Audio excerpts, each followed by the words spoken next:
be seated. Praise be Jesus Christ. Now and forever. Laudetur Jesus Christus. Semper Laudetur. Magandang umaga. Nagkalimutan na tayo ha. Magandang umaga sa inyong lahat mga kapatid. Good morning. A blessed Monday morning to all of you. Pakibati din ng good morning ang ating mga kasama. And to our online parishioners, thank you also for joining us today. Akala natin ay tapos na po ang Easter season with the celebration of Pentecost yesterday at maraming salamat doon sa nagtiyaga sa 50 misteryo ng pagkabuhay na ating pinagnilayan. But it's not yet over, so to speak, because today we are celebrating the memorial of Mary, Mother of the Church, Mater Ecclesiae. Matagal na po itong debosyon at tradisyon ng mga Kristiyano. Sa panahon pa ng mga unang Kristiyano, itinuturing na nila si Maria na ina ng simbahan.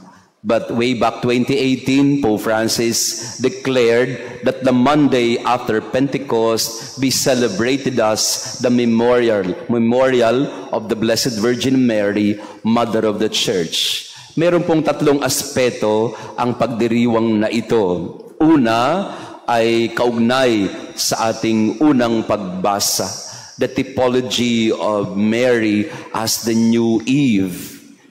In our first reading, Eve was described as the mother of all the living. And in Genesis chapter 3:15, there's already the prophecy in the first book of the Bible about this woman and her offspring. Kung nung kinausap ng Panginoon ang serpent na tinukso si Adan at Eva, ang sabi ng Panginoon sa serpent, I will put enmity between you and the woman, between your offspring and hers.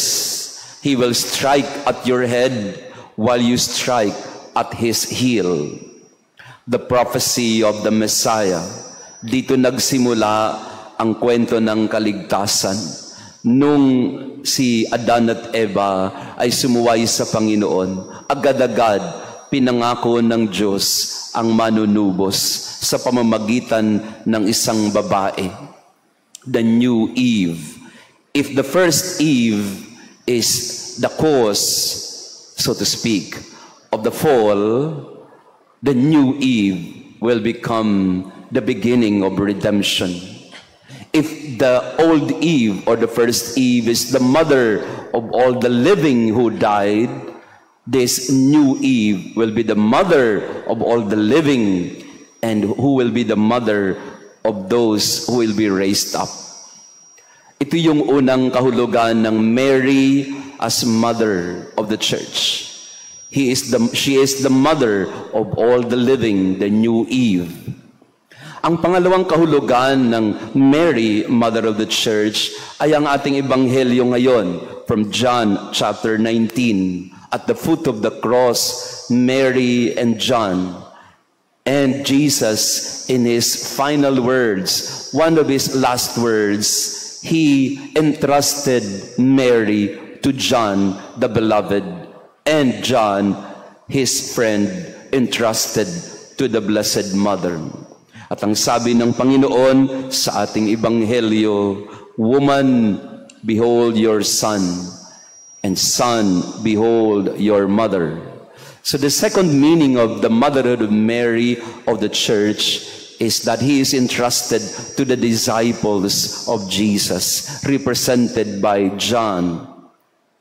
And thereby, all the other disciples who would come much later, she will also be their mother. So Mary as the new Eve, and Mary as the mother of the disciples. And third is what we celebrated yesterday.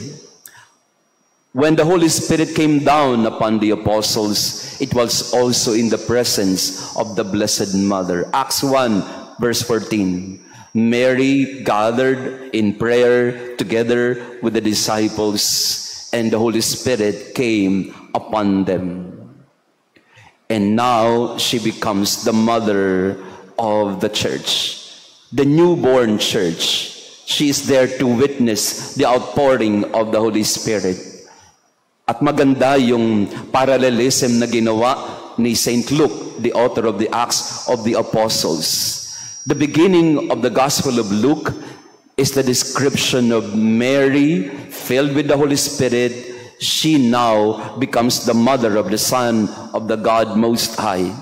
So sa unang bahagi, Luke 1:35, sa unang bahagi ng Ebanghelyo ni San Lucas, nililiman ng Espiritu Santo si Maria at dinala niya sa kanyang sinapupunan ang anak ng Diyos na kanyang dadalhin sa 9 na buwan at ipanganganak niya sa sabsaban. And in the book of the Acts of the Apostles, Luke begins his second book with the birth of the church, with the outpouring of the Holy Spirit, and now Mary becomes the mother of the church. Maliwanag po ba? Yeah. So yun po yung tatlong aspeto ng pinagdiriwang natin ngayon na kapistahan. Pope Francis declared that Monday after Pentecost, we look to Mary as the mother of the church, as the new Eve, the mother of all the living, as the mother to whom he entrusted his disciple John, and the mother whom he entrusted with the Holy Spirit to become the mother of the church that now begins to spread all over the world because of the Pentecost. Pero siguro magandang tanungin din ng ating mga sarili, hindi lang naman si Maria, mother of the church as the body of Christ, but also my mother. She is also our mother. Ang sabi ni St. Leo the Great, ang sabi niya, if Mary is the head, or rather the mother of the head, Mary is also the mother of the body. If we are the body of Christ, and Christ is the head, if Mary is the mother of the head, so is she also the mother of the body. We are all members of the body of Christ. We are all members of the church. So we are not anonymous in the eyes of Mary. We are His children. Anak din tayo ni Maria at siya rin ang nanay natin. Nung isang linggo, ako po'y naanyayahan na mag-concelebrate. 3 po kaming pare na inanyayahang magmisa sa isang grupo ng mga Marian devotees. Sila po ay mga deboto ng 2,000 Hail Marys devotion. Alam niyo po ba yon? Mayroon po every first Saturday, may mga iba't ibang grupo na nagdarasal ng 2,000 Hail Marys as their way of not just giving homage to Mary, but praying for particular intentions. Sa loob-loob ko, 10 Hail Mary nga lang, no? Hindi kinakaya ng iba. 2,000 Hail Mary pa. Pero believe ho ako sa grupo na to. Salamat kay Ate Madet, ininanyahan ako sa kanilang grupo. Tinanong ko yung isa sa kanila, bakit niyo po ginagawa ito? Ang dami-dami namang Hail Mary niyan, no? Para mapupudpud naman ang tuhod natin yan sa kadadasal ng 2,000 Hail Mary. Nagawa niyo na po ba yon? Yung 2,000 Hail Marys? No? Subukan po ninyo. Subukan ninyo. No? At maganda po ito. At sa tinanong ko yung isa, so ba't niyo po ginagawa? Sabi niyo, Father, alam niyo, dati-rati, hindi naman ako devotee nito, hindi ko naman ginagawa ito. But when I tried it, and in the 2,000 Hail Marys, I have prayed for particular people in my life, kulang pa ho pala yung 2,000. Sa dinami-dami ng mga particular intentions na dinadasal ko. Sabi niya, sa mga pari pa lang ho, ubos ng 100 So sa mga pari lang daw na kaibigan niya, napakarami na niyang pinagdadasal. And I was asking them why. And they told me, because the mother will always bring us to her son. And the son will never refuse the mother. At yun din po ang paniwala ko. Hindi dahil sa malakas si Maria kay Jesus, kundi alam natin na napakahigpit ng kaugnayan ng anak at ng ina. In the wedding at Cana in John chapter 2, hindi pa panahon ni Jesus, pero ang sabi ni Maria, do whatever He tells you. Ang sabi niya sa mga waiter. And Jesus performed His first miracle at that wedding, even if He was not prepared and ready. But because of the urging of His mother, He obliged.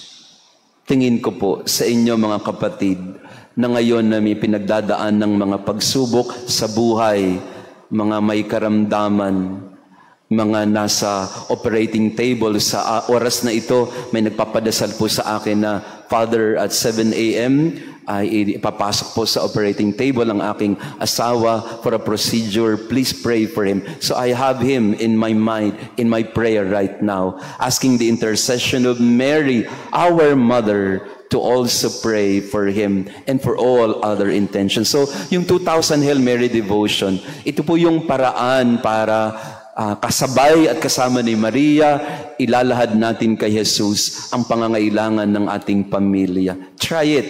Try it.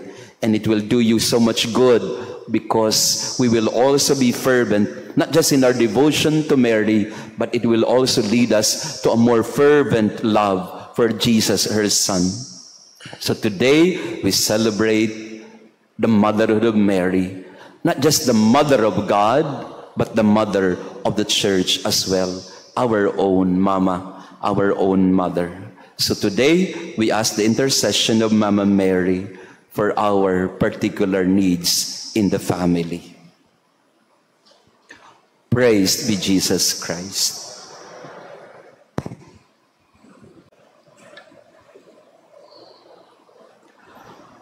Let us pray.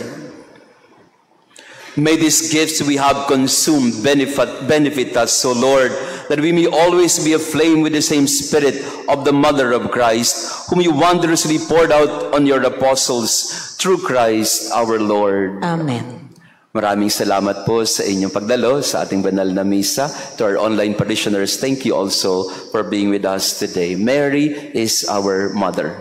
She's the mother of the head, Jesus Christ, and she's also the mother of the body, the church. We all belong to her. Kaya po, I would like to encourage all of you, pray the 2,000 Hail Mary prayer devotion. And let us see where these prayers will lead us also. At baka dito sa ating parokya, may gustong magpasimula ng 2,000 Hail Mary devotion. Pero kayo-kayo na lang ha, huwag niyo na ako isama sa... hindi. But yeah, you may wish to consider it. After the Mass po, may mga bata po tayo dun sa likod na gagamit ng simbahan. So, uwi na kaagad tayo ha. Kasi they will have a Mass and their graduation rites. Mga kinder po yun, mga cute-cute na mga bata. Si Father Maxel ay humingi ng tulong sa atin para gamitin ng parish church for their Mass. The Lord be with you. And with your spirit. And may our loving God bless you and your family, the Father, the Son, and the Holy Spirit. Amen. Our Mass has been offered. Go in peace to love and serve the Lord. Thanks be to God.